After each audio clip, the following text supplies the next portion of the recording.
Miles UFL on YouTube. Y'all go subscribe, man. We out here with Coach Trahill, man. Give me your stuff. Hey, you start lifestyle, man. You already know we promoting good health and balance. Come check me out, yo. Yep. All right, man. We're gonna give y'all some scenarios today.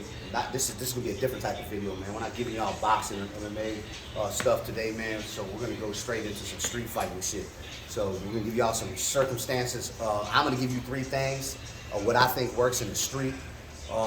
And then Coach Trahill will give you what he wants, and we'll go back and forth what he thinks will work and what won't work from a boxer point of view also.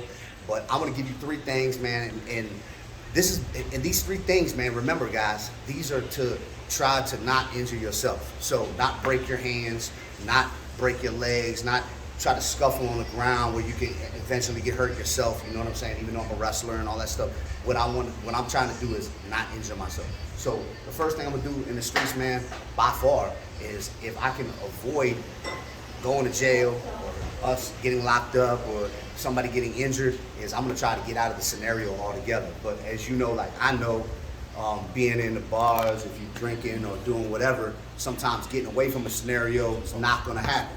So I'm gonna go 3 tactics to show you if you cannot get out of the scenario, if you can't get away from the problem, if you can't diffuse the issue without conflict.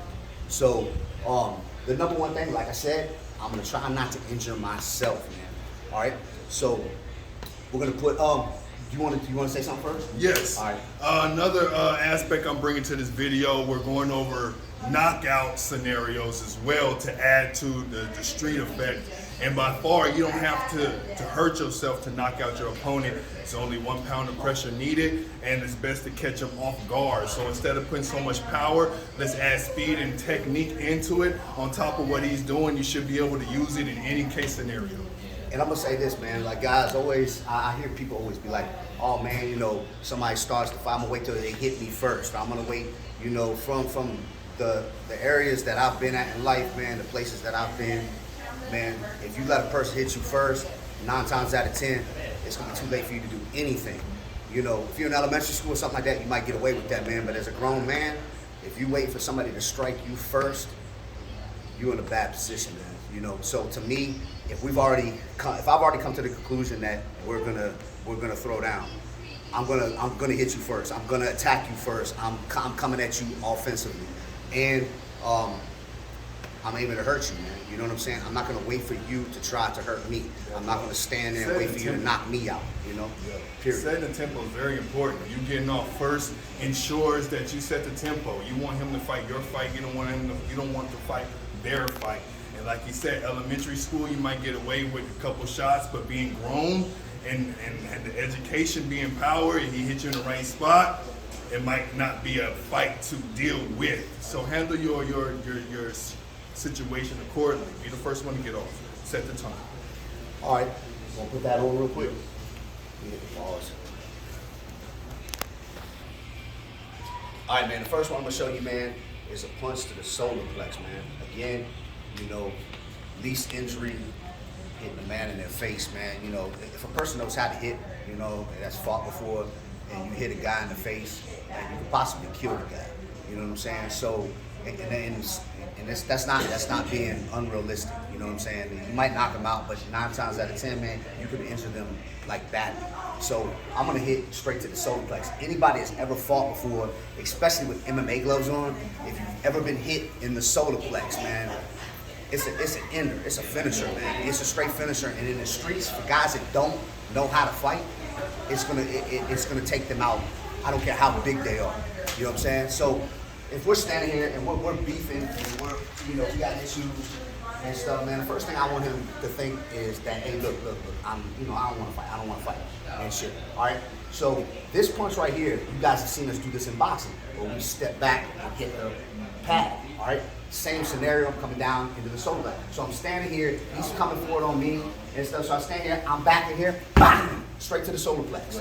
Man, that one punch, man, can take a person out. Right. It doesn't take much. You know what I'm saying? He probably felt it through the pad. Oh yeah. And I've been hit like that in competition, and it took 2 rounds for me to get my air back. Yeah. The most powerful part to this routine is the step back. It's giving me a false security to move forward, and I'm walking right into its power. Yeah. It's very good to have this in your repertoire because you can use it in mid combination in fights disregarding the street situation that you can end it, but still you can put it together in competition. You can do the competition. Yeah. You know, like I said, we practice it on the pads all the time.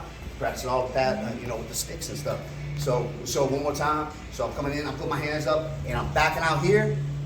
Boom, coming straight down to the solar plex, just like that. And 9 times out of 10, man, it's gonna take a person out, man. Like I said, you know, this is a different type of video than what we're used to doing. Usually we show you MMA stuff and boxing and stuff like that. You know, we both train, we both fight at different gyms and stuff like that. So we're just coming out here, just going back and forth with this for y'all, man, for YouTube and stuff, man. All right, the third one I want to show, the second one I want to show, my fault, is basically, like I said, you're not trying to injure yourself. This is gonna be a smack to the ear. If you guys watch the new stuff that you guys see on YouTube right now, they got this shit called smacking contest or some shit on TV.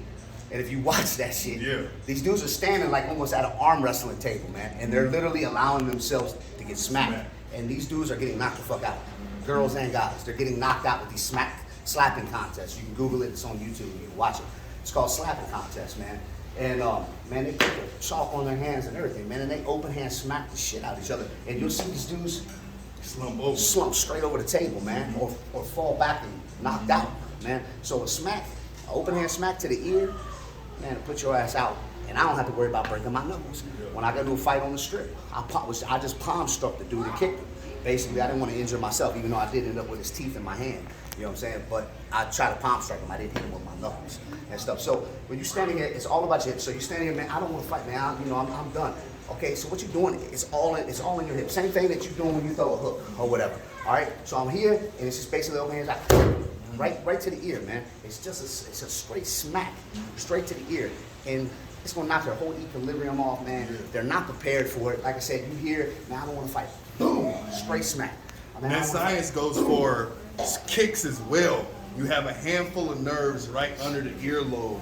And if you hit it flush, your whole equilibrium is going to start to cave in. It's actually going to feel like you're bleeding internally.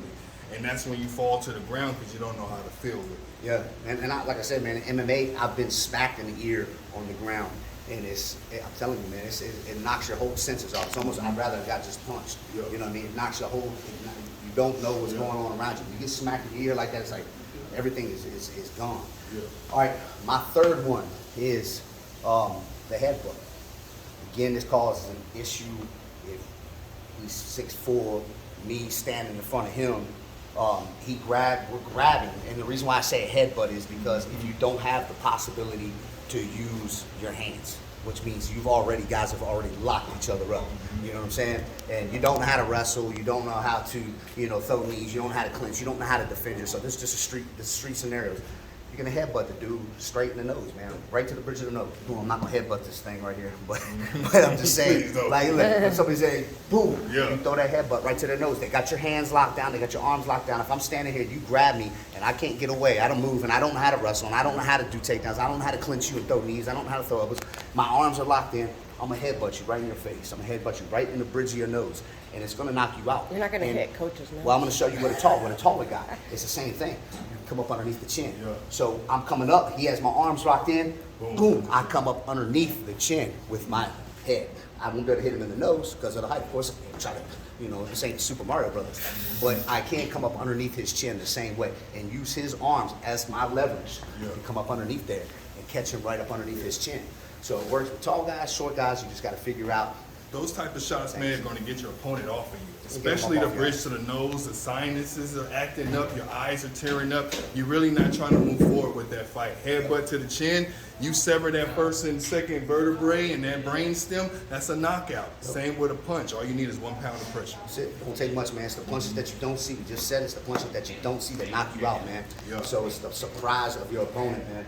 A lot of people think that you guys are just going to stand there and just run each other's mouths and nobody's really going to ever fight, man. Like I said, if I've already came to that point in conclusion and you come within my circle, I will strike first. Period. To add on that, man, technique, speed, and accuracy is the only thing you need to get a knockout.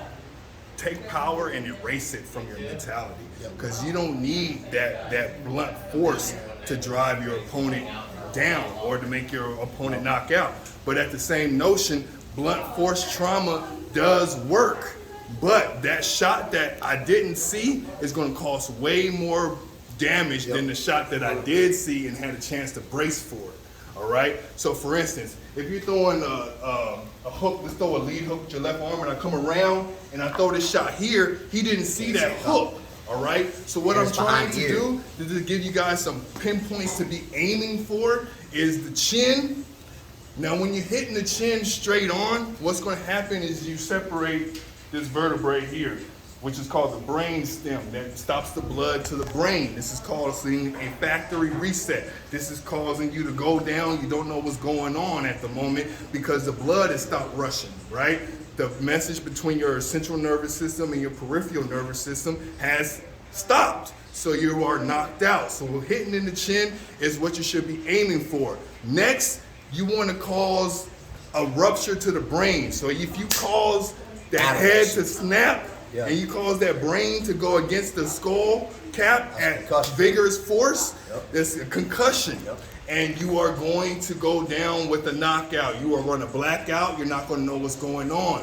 Another deadlier punch is a punch to the temple. All right? This is an equilibrium reset. All right? Your whole brain, it's like you turned off a computer and turned it back on without shut. Let's go.